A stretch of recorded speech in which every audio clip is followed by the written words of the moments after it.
नमस्कार, मी श्वेता. तुम्ही बघताय TV9 मराठी. बुलेटिनमध्ये तुमचं स्वागत. टॉप 9 न्यूज बघणार आहोत आणि सुरुवातीला अजित पवारांचा अपघात की घात या संदर्भातल्या टॉप 9 न्यूज. विधान भवनातल्या दालनात मुख्यमंत्र्यांसोबत रोहित पवारांची 10 मिनिटं बैठक. अजितदादांच्या अपघात प्रकरणामध्ये गुन्हा दाखल करण्यासंदर्भात चर्चा.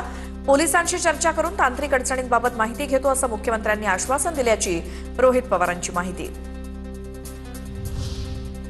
दादांच्या विमान अपघाताची राज ठाकरेंनी संपूर्ण माहिती समजून घेतली. दादांना न्याय देण्यासाठी पाठिंबा द्या, रोहित पवारांनी राज ठाकरेंकडे केली मागणी.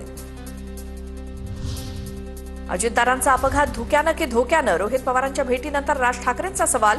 एफआयआर का घेतला जात नाही? सरकार एफआयआरला का घाबरतंय? राज ठाकरेंचा सरकारला सवाल. रोहित पवारांनी अधिवेशनात मुद्दा मांडावा. सुनेत्रा पवारांनी देखील या मुद्द्यावरती बोललं पाहिजे. राज ठाकरेंचं वक्तव्य. अजित पवार गेल्यानंतर अनेक संशयाची भूतं ही अजूनही फिरतायत त्या सगळ्या गोष्टींच्या अपघाताच्या मागे.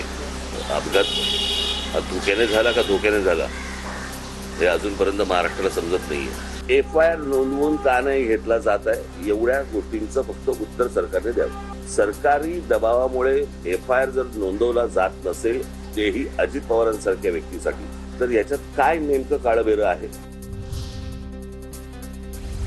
अजित पवारांच्या विमान अपघात प्रकरणात रोहित पवारांची सोमवारी पुन्हा पत्रकार परिषद.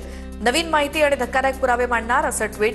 अजितदादांच्या दुर्दैवी अपघाताला उद्या 1 महिना पूर्ण होतोय.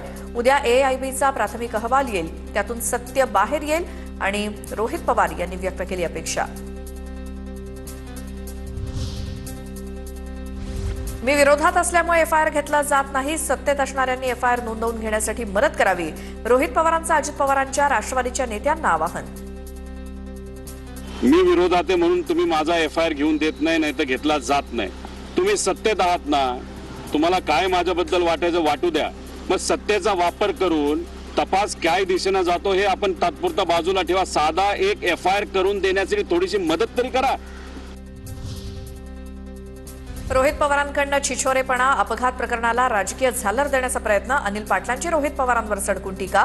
तर हा खटाटोप अपघाताच्या तपासासाठी की विलिनीकरणासाठी? सुनील शेळकेंचा रोहित पवारांना बोचरा सवाल. हळूहळू ते आता याला राजकीय झालर देतील आणि हा सगळा आरोप कोणावर कशा पद्धतीने शिफ्ट करता येऊ शकतो किंवा कटघऱ्यामध्ये कोणाला उभं करायचं असं एक त्यांचं कुठेतरी प्लॅनिंग दिसतंय. आता राहिला हे असे छचुरे धंदे रोहित पवारांकडनं का केले जात आहेत हे आता आपल्याला समजलं पाहिजे. अजित पवारांच्या अपघाती निधनाचा अजूनपर्यंत तपास न होणं, ब्लॅक बॉक्स न सापडणं आणि रोहित पवारांची तक्रार न घेणं यातून संशय वाढत चाललाय. हर्षवर्धन सपकाळ यांची प्रतिक्रिया.